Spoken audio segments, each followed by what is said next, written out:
Pues a mí cada vez me parece más claro, más contundente definirse por los demás. Eso significa que sigo siendo el hijo de mis papás, que siempre fue y sigue siendo un gran orgullo. A mí siempre me gustaba cuando la gente decía, ahí va el hijo de Eduardo Silva, porque era un maestro muy querido por sus alumnos.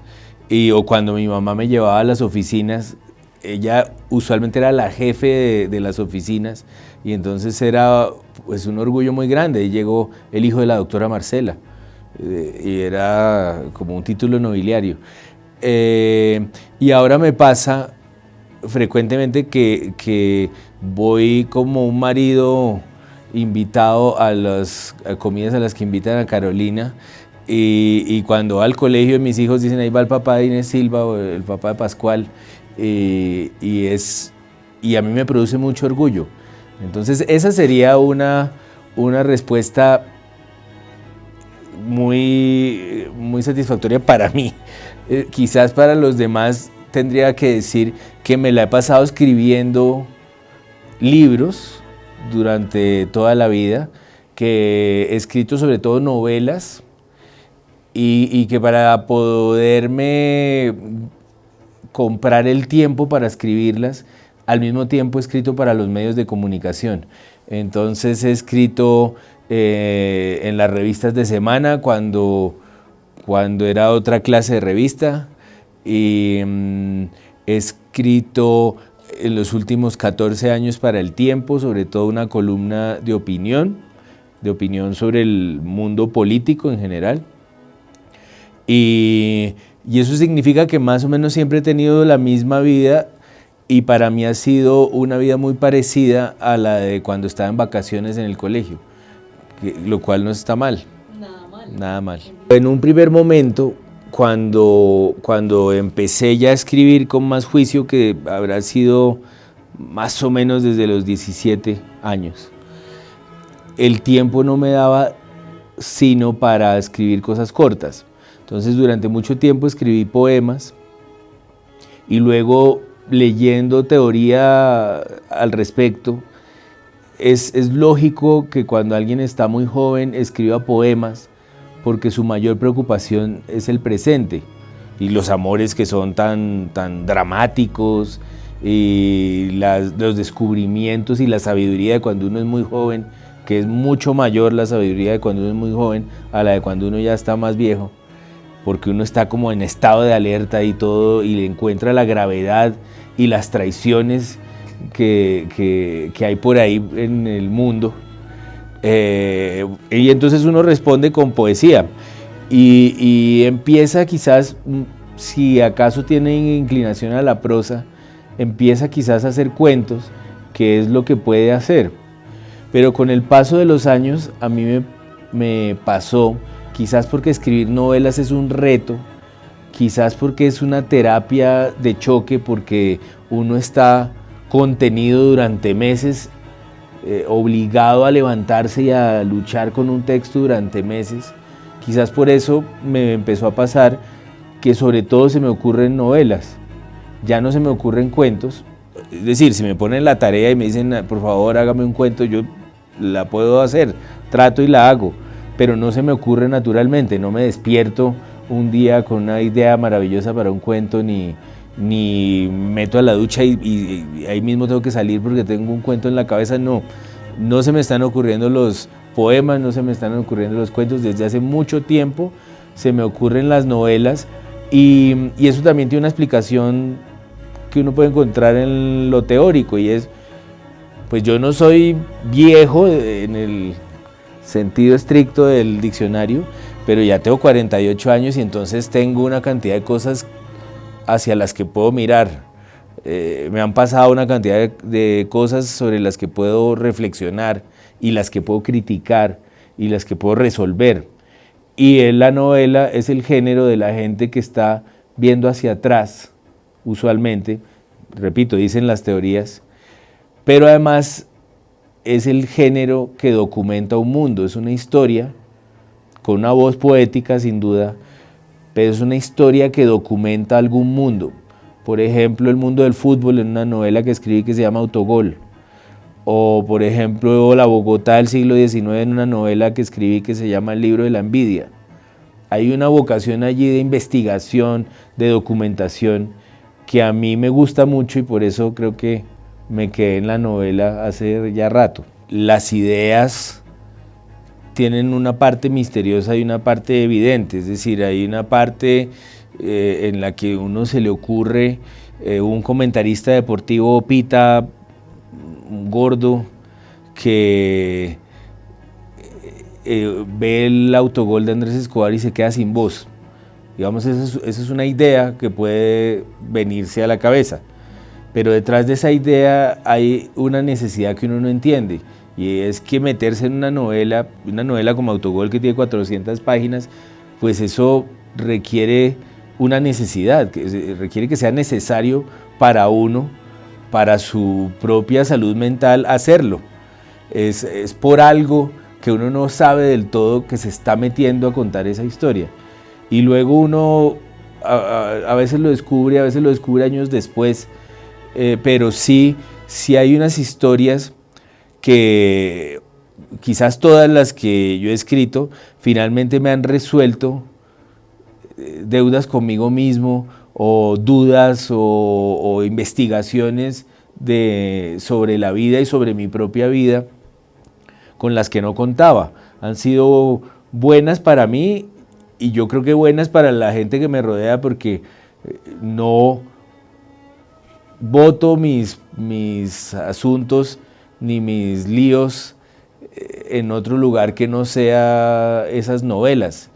Creo que me mueven en el fondo novelas que me están resolviendo cuentas pendientes conmigo mismo en el fondo.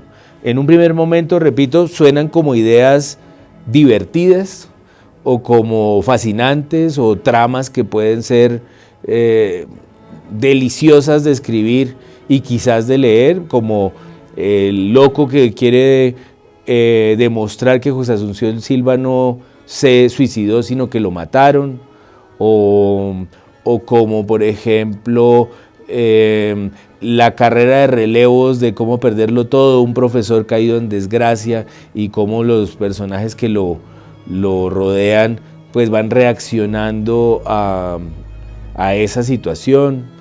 En un primer momento siempre hay un instinto de narrador, ¿qué tanto la gente va a estar interesada en aguantarse esta historia desde el principio hasta el final? Pero en el fondo siempre hay una necesidad vital, algo que resolver, algo que es urgente dentro de mí mismo, y no necesariamente lo descubro durante la narración, sino muchas veces después. A ratos uno siente que sería pues una suerte haber sido gringo y pensarse en Los Cazafantasmas, por ejemplo, o Volver al Futuro, que son historias magníficas, no por fantasiosas ni por divertidas, dejan de ser menos hondas. Uno allí puede encontrar retratos de la amistad, retratos de la familia, puede ponerse serio con esas películas si uno quiere, pero yo creo que sí hay que haber nacido allá para que uno se le ocurra que un DeLorean viaja al pasado y llega a los años 50 con esa música rock que además es fantástica, la de los 50 que está empezando, y todo lo que hay allí pues responde a esa cultura. Y lo mismo Los Cazafantasmas, eso es toda una cultura, de tal modo que si uno hiciera Los Cazafantasmas criollos, pues eso sería un desastre. Y aquí el carro sería un Renault 4 y todo saldría mal. Quién sabe a qué futuro llegaría ese carro, a qué pasado se enfrentaría. Yo sí creo que en estos países, digo estos países que son fábulas para el mundo entero, quiero decir Sudáfrica, Colombia, Alemania en la Segunda Guerra, en estos países que han afrontado tanta violencia y que han engendrado tanta violencia, es muy difícil eludir el relato del horror. Es muy difícil. Uno puede eventualmente escribir aventuras ligeras, yo creo que uno lo puede hacer. Que la gente está en su derecho de hacerlo, también lo creo. Que alguien puede escribir ciencia ficción aquí, estoy de acuerdo. Pero tarde o temprano, este experimento humano, el colombiano, lo está obligando a uno, si la tarea de uno, el oficio de uno, es decir lo que uno ve, así sea por medio de la ficción, necesariamente va a terminar de cabeza en el tema de la violencia. Contribuyen muchas cosas más, que la vida de uno haya tenido que ver con la política o que la vida de uno haya sido testigo de la guerra. Todo eso sirve para que uno se involucre aún más, y difícilmente hay un colombiano que no haya sido rozado al menos por la guerra. Entonces, ser un narrador colombiano, como ser un narrador surafricano o como ser un narrador ucraniano hoy en día, pues sí es una vocación a contar la violencia y a sujetar la violencia, a criticar la violencia, y quizás empieza uno a tener un radar hacia esas historias. En las historias que yo hice al principio, el principio significa hace 25 años, eran quizás más historias íntimas o historias de amor o historias de familia que sin embargo eran asediadas por el país. En esas novelas primeras, una se llama Relato de Navidad en la Gran Vía, otra se llama Tic, otra se llama Parece que va a llover. Hay en todo caso unas sombras de la guerra que está sucediendo. Pero por supuesto desde Autogol, que ya es una novela de hace 15 años, el tema colombiano es muy evidente. Es una investigación sobre qué es lo que pasa en este sitio. Nosotros los colombianos a veces somos muy chauvinistas, de alguna manera creemos que aquí todo es importantísimo y que Colombia es el país pues, más visible del mundo.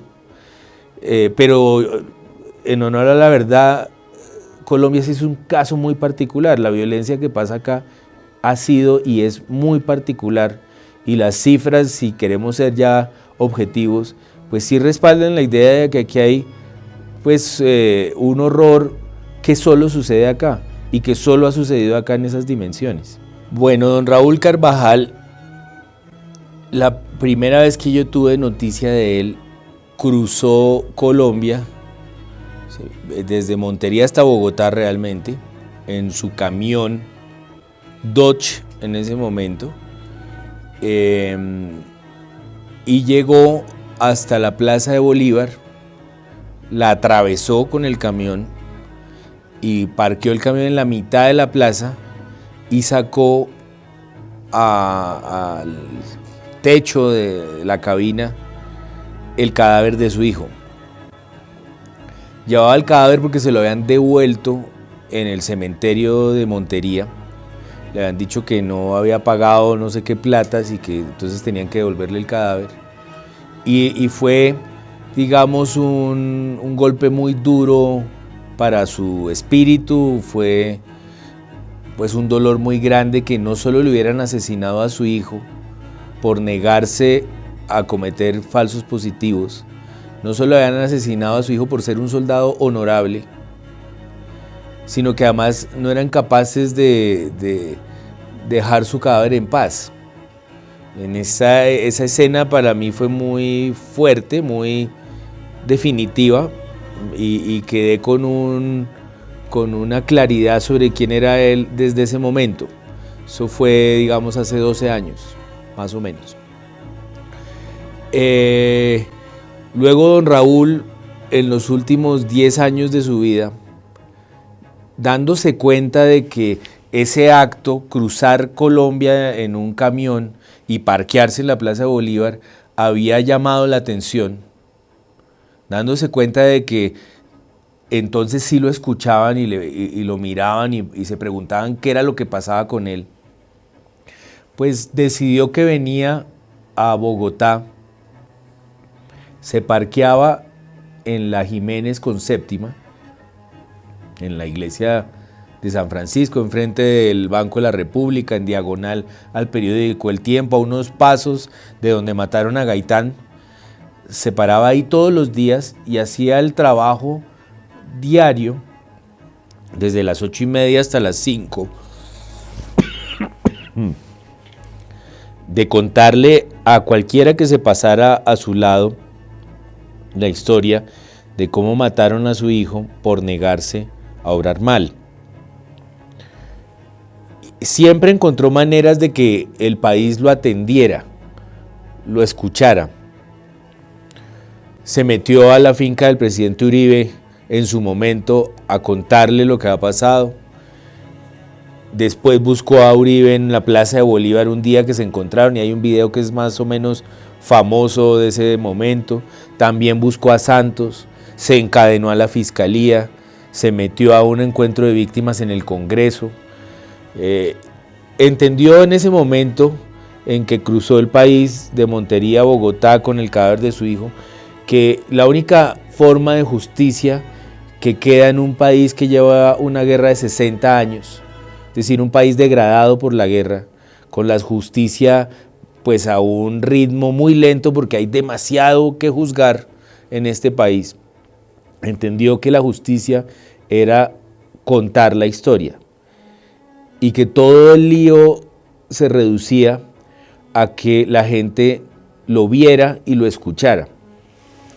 Y entonces puso esa oficina allí, en un lugar ineludible de Colombia, porque es la capital y es el centro de la capital y es el lugar en el que se pegó el grito de independencia y a muy pocos pasos sucedió la toma del Palacio de Justicia, es decir, un lugar histórico en el corazón del país, y la verdad encontró eco en Bogotá, atención en Bogotá. En esa esquina yo lo vi 2 veces, pude escucharlo 2 veces y apenas supe que se había muerto, escribí una columna despidiéndolo y apenas publiqué la columna sentí que no era suficiente y que había que escribirle un libro entero. Es un hombre que nos educó, es decir, nos mostró que hacer justicia es contar una historia y que no se hace justicia si no se escucha esa historia. Yo no pensé que fuera a escribir ese libro. Yo tengo pues unos papelitos amarillos donde anoto las ideas que tengo y ese libro no estaba entre mis planes, digamos, pero cuando escribí esa columna sí sentí que podía, no solo podía, sino que tenía que contarse eso más, mejor, que ese dolor tenía que ser claro. Yo había escrito por petición de una familia una novela sobre la guerra colombiana que se llama Río Muerto. Y era una historia que me contó una familia y que me pidió que volviera una novela. Entonces de pronto tenía la sensibilidad o la atención o sí, la tendencia, la vocación a hacerlo ya despierta por haber hecho Río Muerto. Quizás también por haber escrito la historia de mi propia familia, que se llama Historia Oficial del Amor, es la novela de mi familia, y allí también hay muchas cuestiones sobre la guerra.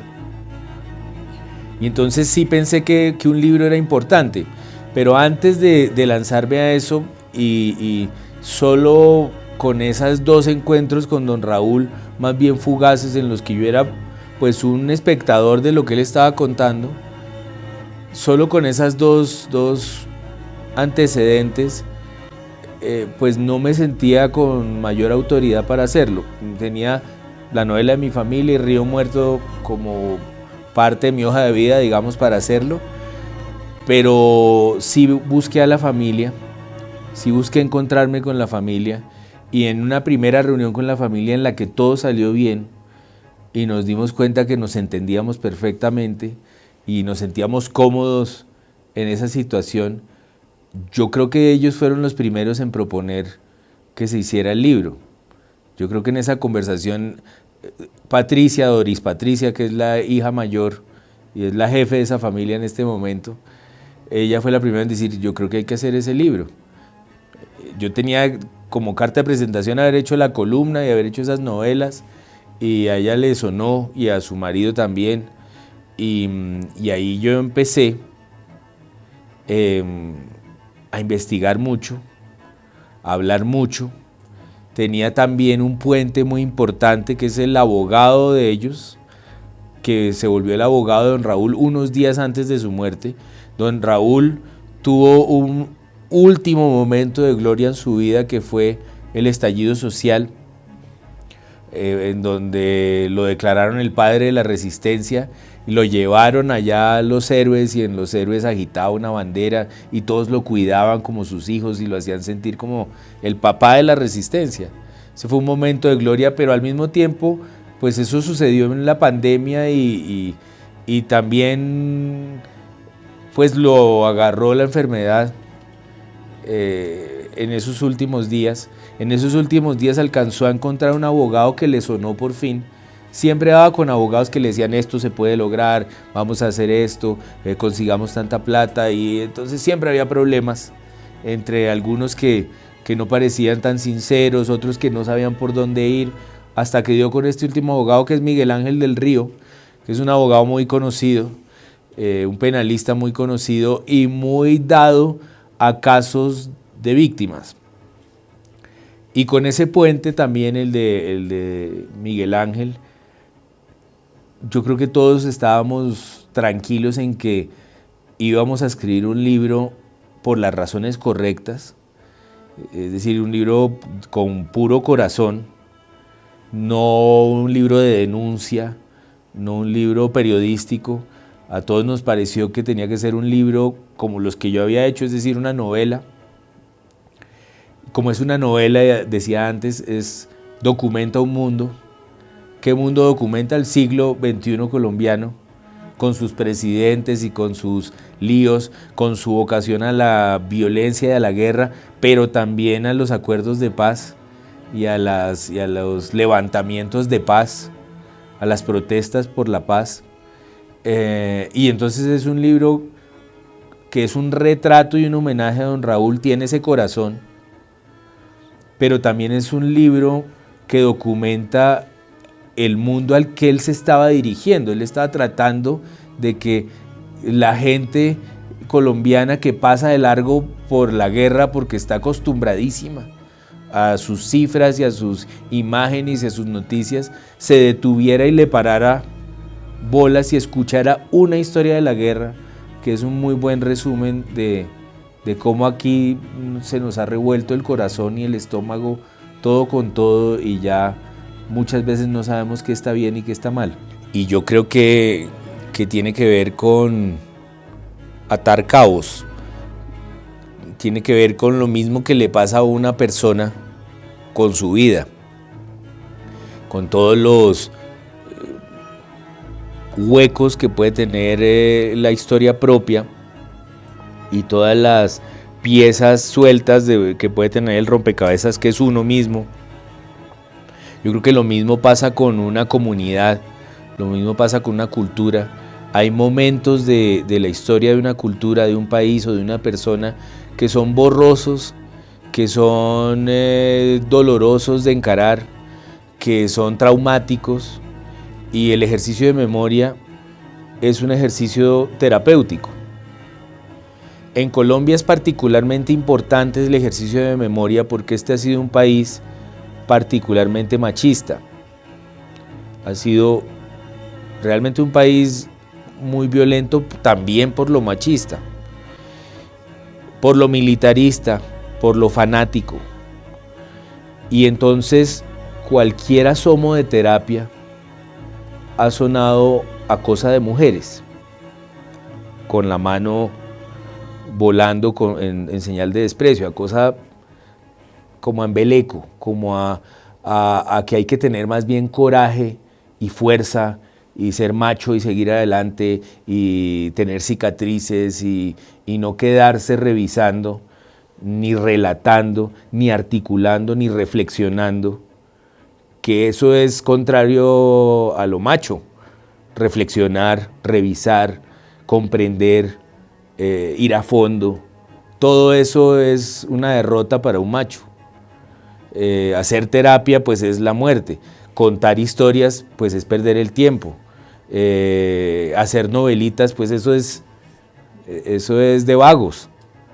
Este es un país educado para que todo lo que sea reflexión, ficción, terapia, sentimientos, sea poca cosa. Y entonces el ejercicio de memoria aquí es una transformación cultural de fondo.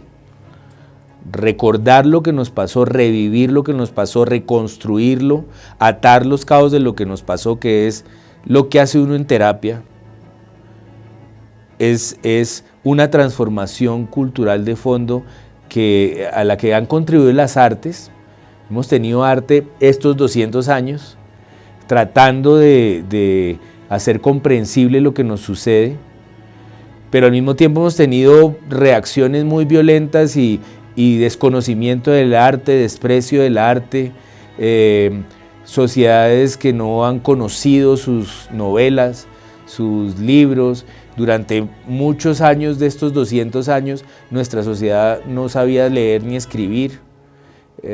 Cuando ya llegamos a tener un analfabetismo muy bajo, muchas novelas se habían perdido. Luego, a mí me produce esperanza toda esta cultura de la terapia, toda esta cultura contra el machismo. Me produce esperanza la Comisión de la Verdad, me produce esperanza la JEP, me produce esperanza el periodismo.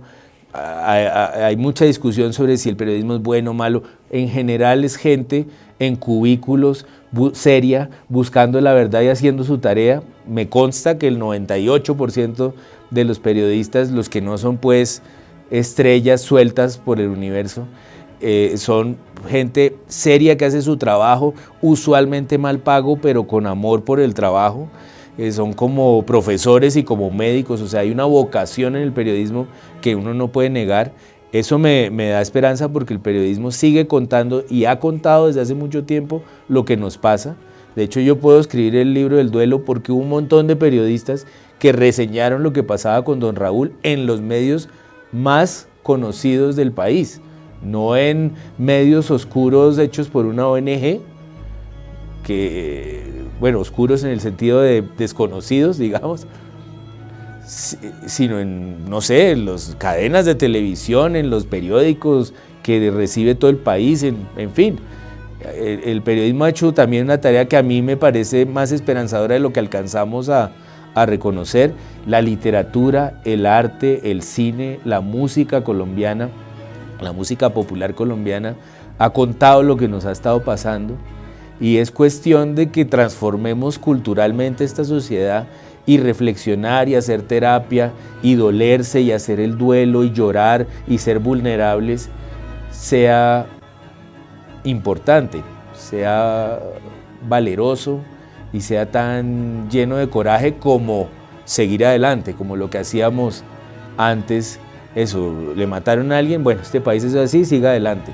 No, eso yo creo que sí tenemos que transformarlo y tenemos que dolernos y tenemos que llorar y tenemos que hablar y hablar y hablar y hablar en vez de ser violentos. Yo creo que todos entendemos la gravedad del asunto y entendemos que es horrible, que es un infierno lo que ha pasado acá. Si nos dicen que hay 6.402 falsos positivos, no nos pasa de largo, entendemos que allí hay pues una cifra pavorosa, espantosa, horrorosa, brutal, es una cifra que pertenece a gobiernos despóticos, digamos. Eso solo es comparable con dictaduras, una cifra como 6.402 falsos positivos. Creo que todos entendemos eso. Si nos dicen las cifras de feminicidio, las entendemos, nos parecen gravísimas. Si nos dicen las cifras de masacres este año en Colombia, 63, si no estoy mal, nos parece que estamos en un país que hay que investigar a fondo. o si nos dicen cuántos firmantes de paz han sido asesinados desde la firma del acuerdo, pues nos parece devastadora, pero no entendemos la gravedad del asunto en el estómago, en el corazón, no lo entendemos emocionalmente, sino vamos uno por uno. Podemos sentir que es terrible cuando oímos la cifra, pero si no sabemos que, por ejemplo, en las audiencias de esta semana en Casanare, si no sabemos que había uno de esos muchachos que andaba en muletas, que trataba de hacerse la vida, que lo agarraron por la calle aprovechando que estaba en muletas y lo mataron y lo torturaron y lo entregaron por partes. Si no sabemos que ese muchacho tenía un hermano que tuvo que lavar los huesos uno por uno, y que ese muchacho tenía padres y que en esa casa quedó la ropa de ese muchacho y quedaron sus objetos personales ahí, huérfanos.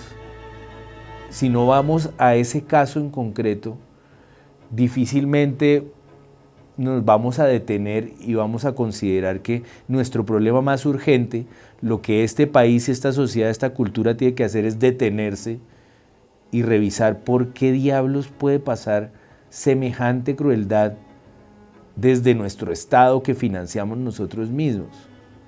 ¿Cómo pudo permitirse un soldado de los nuestros que creció en nuestro mismo clima, con nuestros mismos parámetros, agarrar a ese muchacho en muletas? ¿Cómo se lo pudo permitir? ¿Cómo se lo pudo permitir su superior darle la orden? ¿Y cómo este país pudo engendrar toda esta situación?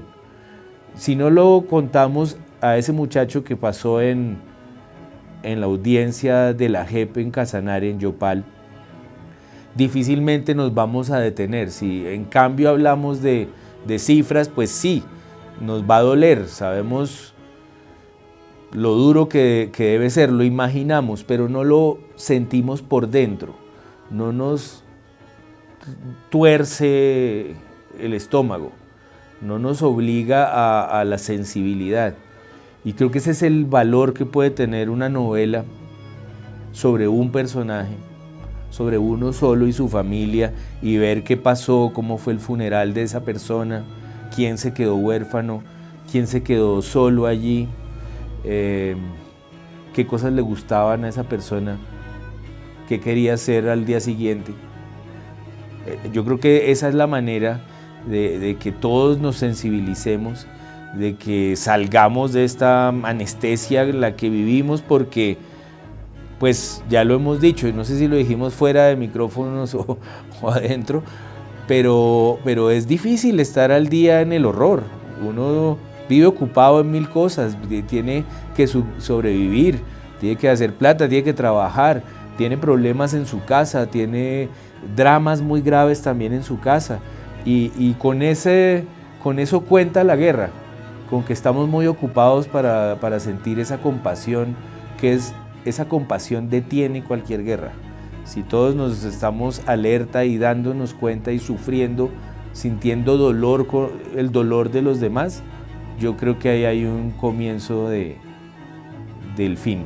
La paz, sobre todo en un país tan religioso como este, le suena a uno como al cielo, como a un lugar al que todos vamos a llegar algún día, luego de pesares y horrores, y la gente va a ser aceptada como es, y como piensa, y como siente.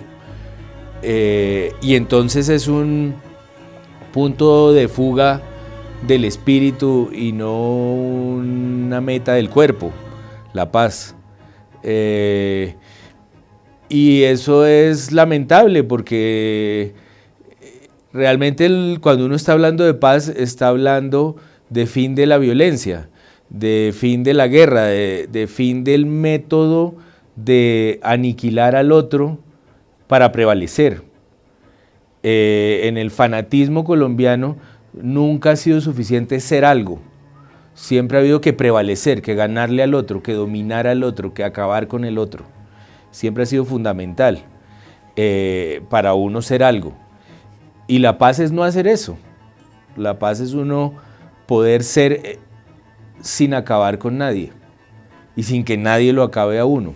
Y entonces es mundano, es algo que sucede en la calle, es algo que sucede en la casa de uno. No es algo para anhelar en otra dimensión. Es algo que se puede hacer ya mismo. Es un trabajo que uno puede tomarse a pecho y oficiarlo, ponerlo en marcha. Uno sí puede tratar de ser una persona sin acabar con nadie, de una vez. No es fácil. Desde chiquito a uno le está diciendo toda la cultura que uno tiene que ganar. Ser vivo. Sí, y no basta con uno tener el trabajo que quería tener, no basta, hay que ganar algo. Y hay que quitárselo a alguien y hay gente que tiene que querer lo que uno tiene. Todo ese sistema es violento y es contrario a la paz. Y se puede desmontar. Ese sistema de vencer al otro, de aniquilar al otro, de impedir al otro, eso lo puede uno solucionar ya, hoy. Y lo que pasa es que hay que revisarse, hay que hacerse terapia, hay que contarse a uno mismo, hay que investigarse a uno mismo. Yo he visto con atención el caso del feminicidio en México, que me ha parecido devastador. Y me ha parecido devastador porque lo empuja a uno a pensar que no estamos haciendo terapia. Es decir, que lo masculino no se ha investigado suficiente. ¿Por qué esa violencia? ¿Por qué tanta violencia? ¿Qué es lo que pasa ahí? ¿Qué es lo que no se está cuáles son las herramientas que no se están recibiendo para pasar de lo físico a lo simbólico o de lo simbólico a contenerse? Yo creo que tenemos que hacer terapia a fondo y creo que el lado esperanzador para la paz, para hablar en concreto, es que así como tenemos mucha violencia, tenemos la JEP. La JEP no existe tampoco en otra cultura, ni esa comisión de la verdad que tuvimos, pues es muy de acá. Entonces aquí sí hay mucha violencia, pero también hay una vocación a la paz creciente, fuerte, y que cada vez entiende más eso que estoy diciendo, que esto es una cosa cotidiana. Esto no es un pueblo en términos pues de Hegel, de filosofía de la historia, que algún día llegará a un paraíso que se llama la paz. Esto es una cosa diaria de cara a cara, de no violentar a nadie. Y yo creo que eso sí podemos educarnos hacia ese objetivo, hacia no pasar por encima de nadie, hacia no acabar con nadie para lograr ser lo que somos.